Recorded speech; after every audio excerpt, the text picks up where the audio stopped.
Welcome. I'm Pat Soldano, President of Family Enterprise USA. Thanks so much for joining us today.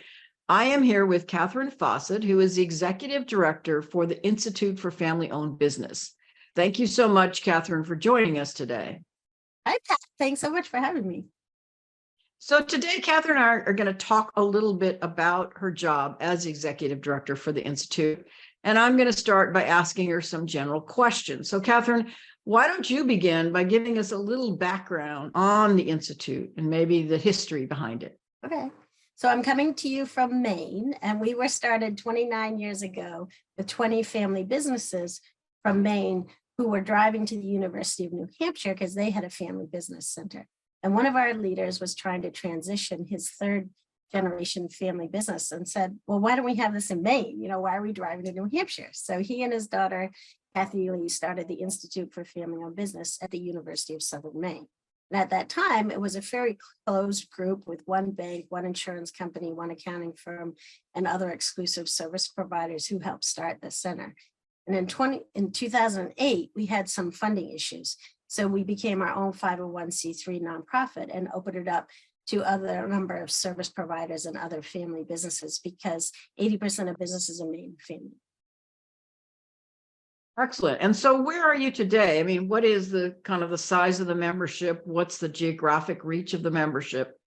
So we cover the whole state. Most of our programs and things that are in person happen in the greater Portland area. And we now have over 40 family businesses and 50 service providers who make up our membership. Awesome. And so maybe you could explain in terms of the family business curriculum, are there family business courses that are offered at a certain level, the university level or a different level? Are there certificate courses? Maybe you could talk to us a little about that.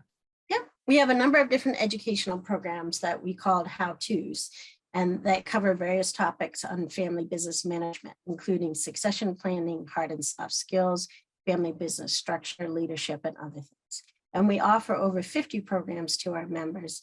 And each time we have a program, we do a survey of our participants, and we annually curate our programs that they're asking for to keep things current. So we often have like a service provider who will tell the best practices, and then we bring in a family business that I call tells you the Paul Harvey rest of the story, or tells you what it's really like for them, running and working their business. And then we also have a number of social and networking events, including our annual Maine Family Business Awards that draws an in-person and live stream audience of over 400 people, and that covers the whole state. We do a wine and dine where we teach women how to play golf because a lot of business can happen on the golf course. And then we let the men in for their final exam, and we have a 9-hole golf scramble. We also have a family fun festival that you can bring your kids, a holiday party, and then a business after hours as well. So you just talked a little bit about the events that you put on. And so it sounds like you have quite a few events throughout the year. Yes. And so what do you have in terms of these educational events? Are they structured as a workshop so that people can come in and they can hear a speaker, but then they can also network with each other as family business owners? Yes. So when we do the how-tos, 8 to 8:30 is an informal, like continental breakfast with networking. And then we generally have a service provider, and then we have a panel. And so then people talk, and sometimes we have them break out in different rooms. And we also have it live streamed or on Zoom so we can hear, because we do cover the whole state. So that comes in and out. And then we also have a number of affinity groups that we do as well. Okay. And those are held separate and distinct from the workshops? Yes, they are. So we have 4 active next-gen peer groups facilitated by a professional family business coach. And they each have 6 meetings a year. And then we have a big open program where we have a multi-generational family panel. We had family businesses last year that went from 1st generation to 6th generation. Then we also have a CEO forum, we have a women's leadership forum, and we have a new one with working parents group that Next Gens and others can participate. Well, so you just mentioned Next Gen, and Next Gen is very important. Everybody's talking about where is Next Gen in the world and how are they going to participate or not in family businesses. So you just talked about some of the events you have for Next Gen, but maybe you could just talk to us a little bit about your personal experience around Next Gen. Have you seen the majority of them want to step up, want to be part of the business, or And do they network with each other and talk to each other about it? Or have you seen them kind of staying away from joining the business? I think there's some of both. A lot of times I'll get a distress call from a family business that's going through succession or some different issues, and they'll need a moderator or someone to come in and help them bridge that gap. And we help provide those resources.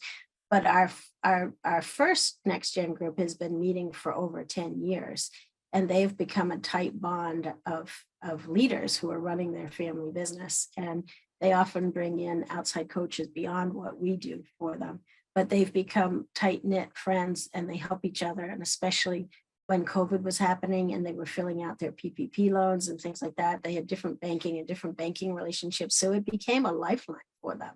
And we've expanded that from 1 to 4. And we base them on where they are in their family business, how many years they've been there, if they're more junior or more advanced.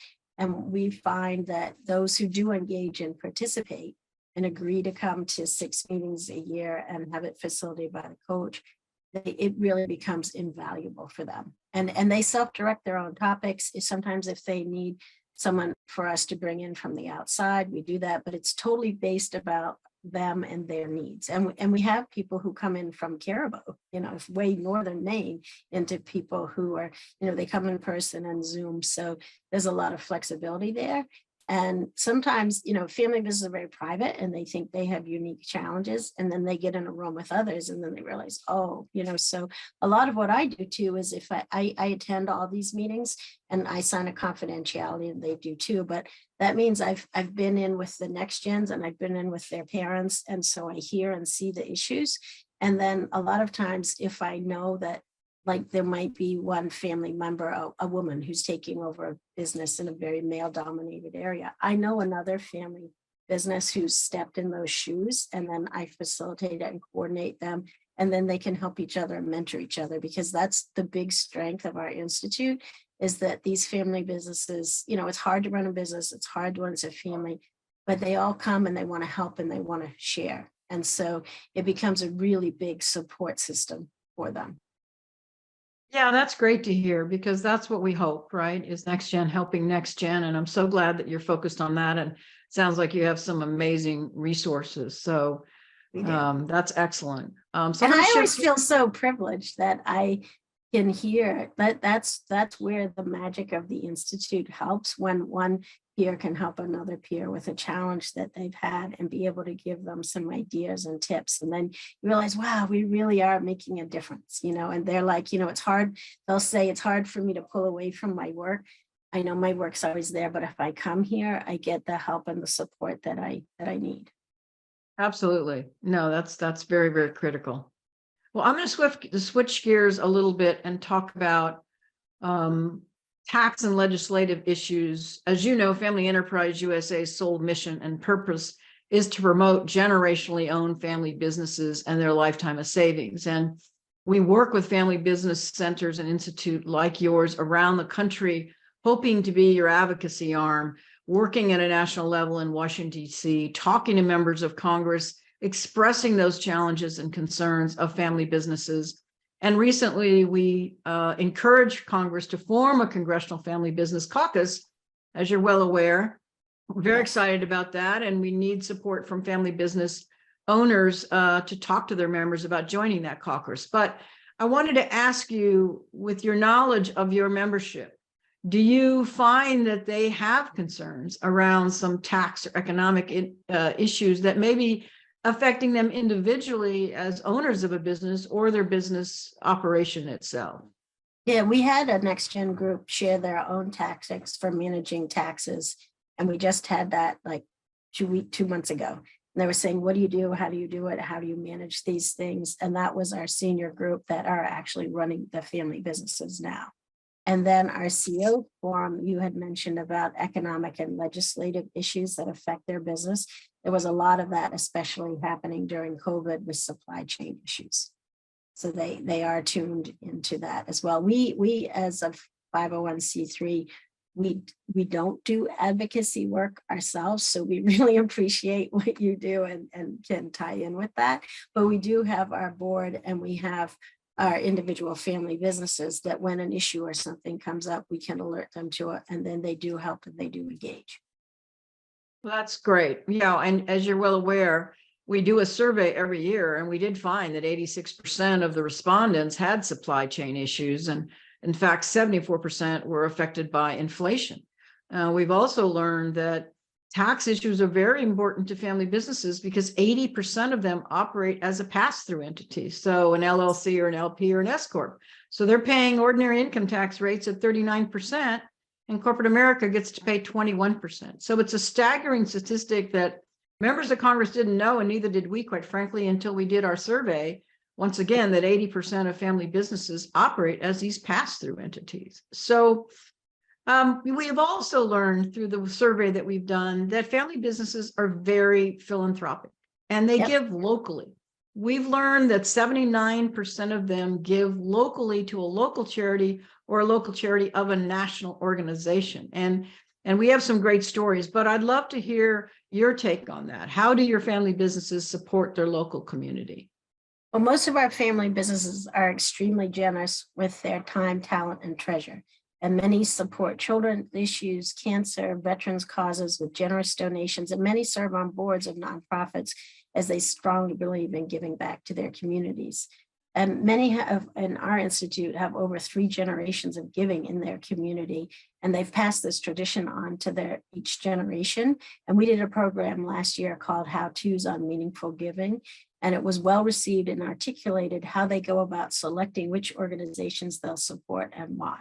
And that was we had never done a program like that. And we realized that they were already giving and doing things, but they get asked so many times by so many organizations, and they always want to give to everybody, but they only have so much that they can do.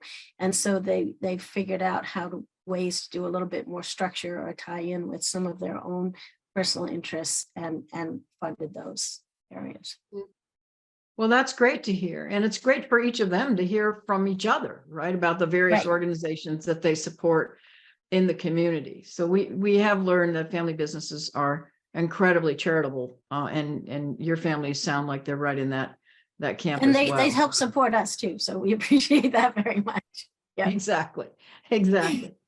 So let's talk about the future of the Institute. How do you see the future of your organization?